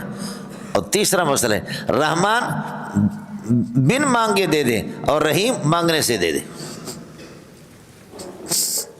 ہاتھ پاؤں آنکھیں کان دل دماغ ڈھانچہ یہ سارے کے سارے بن مانگے مل گئے، صحت تندرستی خوشی یہ مانگنے سے ملتی ہے۔ رحمان جو بن مانگے دے دے، مانگے بغیر نعمتیں دے دے، بن مانگے، اور بن مانگے میں نے عرض کیا کہ ہاتھ ہے پاؤں ہے آنکھیں ہیں دل ہے دماغ ہے سوچ ہے، یہ سارے کے سارے یہ بن مانگے آپ کو مل گئے، اس میں رحمان ہے۔ اور رحیم مانگنے سے دے دے، جن چیزوں کا تعلق مانگنے سے ہو، صحت ہے تندرستی ہے غمی ہے خوشی ہے رزق ہے، یہ سارے کے سارے مانگنے سے ملتے ہیں۔ کس کو سمجھ میں آ گیا؟ خلاصہ یہ لکھ رہا الرحمن کا معنی عام الرحمت اور الرحیم کا معنی تام الرحمت، بولو نتیجہ یہ نکلا الرحمن کا معنی عام الرحمت اور الرحیم کا معنی تام الرحمت۔ اس لیے عرض کیا آپ کو الرحمن کا معنی سب پر مہربان اور الرحیم کا معنی خاص مہربان، جو جنت میں مومنین پر رحم فرمائیں گے، آپ کو حوریں ملیں گے، واہ واہ۔ اور کہا گیا ہے، باقی آپ لوگ پڑھتے رہتے ہیں کہ الحمد کے الف لام کو آپ جنس کے لیے لے لیں یا استغراق کے لیے لے لیں یا الف لام عہد کے لیے لے لیں، سب سے بہتر عہد کے لیے۔ ابو العباس کہتے کہ میں نے اپنے استاد سے کہا الحمد کے الف لام عہد کے لیے ہے، تو انہوں نے کہا کہ عہد کے لیے تو معہود فرد کیا ہے؟ فرمایا کہ اس حمد سے اس حمد کی طرف اشارہ ہے، الحمد سے معہود وہ حمد مراد ہے جو ازل میں اللہ پاک نے خود اپنی تعریف کی ہے، سمجھے؟ فرمایا کہ میرے استاد نے اس کو بہت پسند فرمایا۔ اور ویسے بھی آپ کو معلوم ہے نحوی اور اصولیین کہا، نحوی اور اصولیین کیا قانون یہ ہے والاصل فی اللام العہد، لام کے اندر اصل چیز عہد ہے، تو آپ استغراق کے لیے لیں آپ کی مرضی ہو، اور یہ کہ جنس کے لیے لے لیں، اور الجنس یستلزم الاستغراق، وہ خود بخود استغراق کو مستلزم ہے، یہ متول کی بحث ہے، لیکن الف لام کو عہد کے لیے لے لیں تو تب بھی اللہ آپ کا بھلا کریے کہ آپ کا مسئلہ ہے۔ اس کے بعد مسئلہ ہے مولانا علامہ شامی رحمۃ اللہ علیہ نے اہدنا الصراط المستقیم پہ میں عرض کر رہا ہوں ابھی، علامہ شامی رحمۃ اللہ علیہ نے اچھا العالمین میں آپ یہ سمجھے کہ العالمین، عالمین اللہ آپ کا بھلا کرے، یعنی عالم الانس عالم الجن، عالم الملائکہ، اور یہ سارے کے سارے عالم ہے اسی اعتبار سے. اور رب العالمین میں دلیل انی ہے مولانا، رب العالمین کے اندر دلیل انی ہے. مانا عالم ما یعلم بہ الشیء، عالم وہ ہے کہ جس سے کسی چیز کا علم ہو جائے، عالم ما یعلم بہ الشیء. لہذا آسمان و زمین سے اللہ آپ کا بھلا کرے اللہ کا علم ہوتا ہے. یہ تو معلولات ہیں، اور یہ اللہ آپ کا بھلا کرے کہ کیا انفعالیات ہے، معلولات ہے، مفعولات ہے. مفعولات سے فاعل کا علم حاصل کر لینا یہ اللہ آپ کا بھلا کریے کہ دلیل انی ہے. یا یہ کہہ دو اثر سے مؤثر کا علم حاصل کرنا، اثر سے مؤثر کا. الحمدللہ رب العالمین الرحمن الرحیم مالک یوم الدین. ترکیب تو آپ کو آئے گی، کوئی مشکل نہیں ہے مولانا، سمجھے. باقی ترجمہ رب تمہیں عرض کر چکا ہوں، سمجھے. لفظ اللہ موصوف بنے گا، رب العالمین رب مصدر ہے، سمجھے، مصدر کر دو. یا یہ کہ صفت مشبہ کا صیغہ ہے، ربابن ہے، پہلے والی با کو ساکن کر کے دوسرے میں ادغام کیا. یا اسم فاعل ہے راببن، راببن الف کو تخفیفاً حذف کیا گیا، پھر ہو گیا ربیبن، پہلے والی با کو ساکن کر کے دوسرے میں ادغام کیا. تو ربن مصدر بھی ہے، ربن صفت مشبہ بھی ہے، ربن اسم فاعل بھی ہے. راببن الف کو گرانے کے بعد ربیبن پہلے والی با کو ساکن کر کے دوسرے میں ادغام کر دیں. اب ایک مسئلہ اور بھی سمجھ لینا، لفظ اللہ معرفہ ہے اور اعرف المعارف ہے، رب العالمین اور مالک یوم الدین. یہ اللہ آپ کا بھلا کریے اس کے لیے صفات کس طرح بنے گی. آسان سا بات آپ کو بتا دیتا ہوں. اسم فاعل سے جب دوام اور استغراق مراد ہو، دوام اور استغراق مراد ہو تو اسم فاعل کی اضافت وہ اضافت لفظی نہیں ہوتی، وہ اضافت معنوی ہوتی ہے. جان چھوٹے خدا کے لیے، چاہے وہ ظرف کی طرف ہو یا مفعول بہ کی طرف ہو. یہ سخت اشکال ہے جس کا جواب میں نے آپ کو آسان سا دیا کہ مالک یوم الدین یہ کس طرح اللہ آپ کا بھلا کرے صفت بنیں گے. کس کے لیے؟ اللہ کے لیے جو کہ عارف المعارف ہے. تو میں عرض کر رہا ہوں کہ اسم فاعل جب اس سے دوام اور استغراق مراد ہو تو چاہے وہ ظرف کی طرف، جیسے کہ مالک یوم الدین یہاں پر یوم ظرف کی طرف اس کی اضافت ہے، یا مفعول بہ کی طرف ہو. الحمدللہ فاطر السماوات، الحمدللہ فاطر السماوات والارض جاعل الملائکۃ، یہاں مفعول بہ کی طرف اضافت ہے. فاطر السماوات والارض جاعل الملائکۃ رسلا. آپ لوگ اردو سمجھتے نہیں سمجھتے؟ تو اسم فاعل سے جب دوام اور استغراق مراد ہو تو اضافت ہو یفید التعریف، یہ اضافت مفید ہے، تعریف ہے. جان چھوٹے، یہ بہترین جواب ہے مولانا. باقی وہ بیزاوی والے آپ کے نحو والے ان کی طرف میں نہیں جا رہا ہوں. یہ سب سے بہترین جواب ہے، قرآن میں یہی استعمال ہے. الحمدللہ فاطر السماوات، یہاں تو ظرف کی طرف اضافت، وہاں تو مفعول بہ کی طرف اضافت ہے. الحمدللہ فاطر السماوات والارض جاعل الملائکۃ. اب ہوگا اللہ آپ کا بھلا کریے کہ رب صفت مشبہ اگر قرار دیں گے وہ اس میں فاعل ہوگا، العالمین اس کا مفعول بھی ہوگا. اللہ آپ کا بھلا کرے، سمجھے. اور یہ صفت اول الرحمن الرحیم فاعلین کے ساتھ ملا کر کے یہ صفت ثانی ثالثہ مالک یوم الدین یہ صفت رابع ہوگا. موصوف اپنی صفات سے مل کر کے متعلق ثابت کائن حاصل موجود، یہ ہے کہ یا مختص. مولانا خیال کر لینا، نوٹ کر لو، حذف جو ہم نکالتے ہیں نا، حذف نکالتے ہیں یہ صرف اپنے قاعدہ کو درست کرنے کے لیے. حذف خلاف اصل ہے، حذف نکالنا، محذوف نکالنا خلاف اصل ہے، لیکن قانون کو درست کرنے کے لیے. اور محذوفات کے ہر جگہ ترجمہ نہیں ہوتا، اس کو نوٹ کر لو. محذوفات کو محذوف نکال کر کے اس کا ترجمہ ہر جگہ. آپ نے ثابت نکالا، اب منہ کالا ہو گیا میرا. الحمد معرفہ ہے، الحمد مبتدا، مرفوع لفظ بعامل معنی مبتدا ہو گیا. اب للہ کو میں کیسے خبر بنا دوں؟ خبر تو مرفوعات میں سے، تو اس لیے ثابت ہم نے نکالا. لیکن ثابت کائن حاصل موجود مستقر ان کا ترجمہ ضروری نہیں ہے، عرب ان کو ویسے ہی سمجھتے. پہلی بات یہ سمجھو کہ الحذف خلاف الاصل، حذف حتی الامکان حذف سے آدمی بچے، لیکن قرآن میں آپ نکالیں گے. حضرت ان کے زجاج رحمۃ اللہ علیہ کی جو کتاب اعراب القرآن 3-4 جلدوں میں وہ پورا حذف پر ہے. سینکڑوں نہیں ہزاروں محذوفات ہیں، سینکڑوں نہیں ہزاروں محذوفات. اس کا مزہ ہی الگ ہے. لیکن حتی الامکان میں عرض کر رہا ہوں الحذف خلاف الاصل، حذف خلاف اصل ہے. اللہ کے لیے اس مسئلہ کو بھی سمجھ لو مولانا. یہ ہو گیا مالک یوم الدین ایاک نعبد و ایاک نستعین. اب آ جاؤ، کیا خیال ہے آپ کے؟ اللہ آپ کو بھلا کرے، عبادت مقدم ہے یا استعانت مقدم ہے؟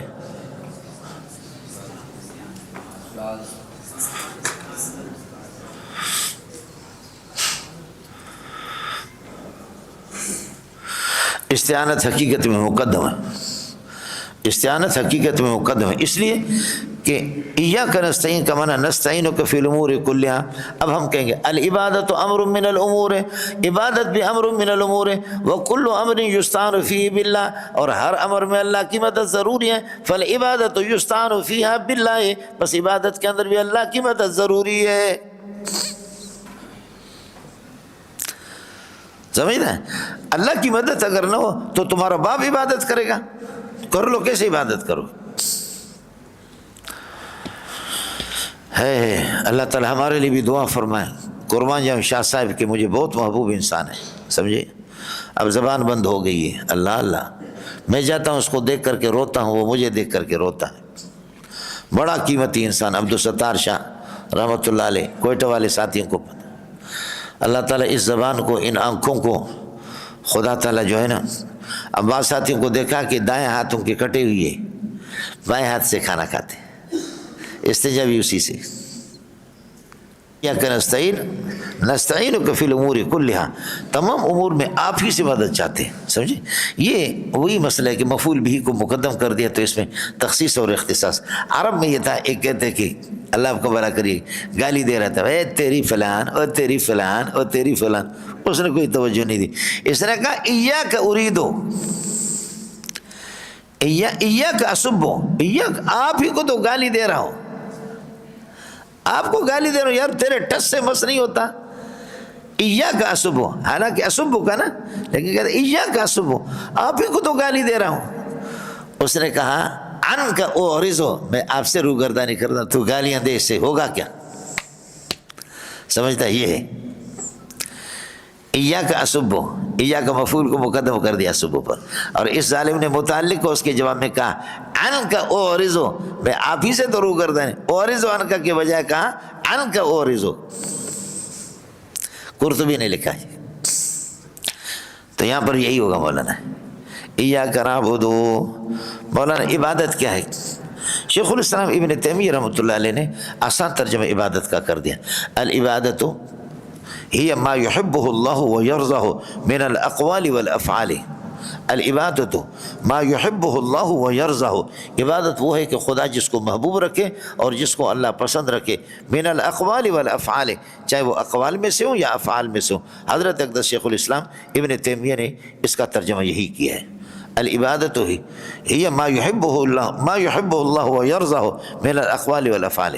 باقی عام طور پر ہمارے اکابرین شیخ الاسلام ابن قیم رحمۃ اللہ علیہ کے عبادت کی تعریف کو ترجیح دیتے ہیں. عبادت کیا ہے؟ العبادت، عبادت غایت التذلل، عبادت غایت تذلل، یا ہی اعتقاد. العبادت یہ اعتقاد ان للمعبود سطوة غیبیة یتصرف بها فی کیف شاء. العبادت اعتقاد، یہ اعتقاد، یہ عقیدہ رکھے ان للمعبود سطوة غیبیة، اس کا مجھ پر تسلط ہے، اس کی قدرت ہے. یقدر بها فی، یتصرف بها فی، میرے اندر جو بھی تصرف کرے، کیف شاء، جس طرح وہ چاہے. جیسے پیروں کے بارے میں، مرشدوں کے بارے میں، قبروں کے بارے میں ہم کہتے ہیں کہ اے سندھی کہتے ہیں کہ خبردار بابا، اڑے بیڑی بڈھی ویندی بابا، آپ کی بیڑی جو ہے نا، کشتی آپ کی غرق ہو جائے گی.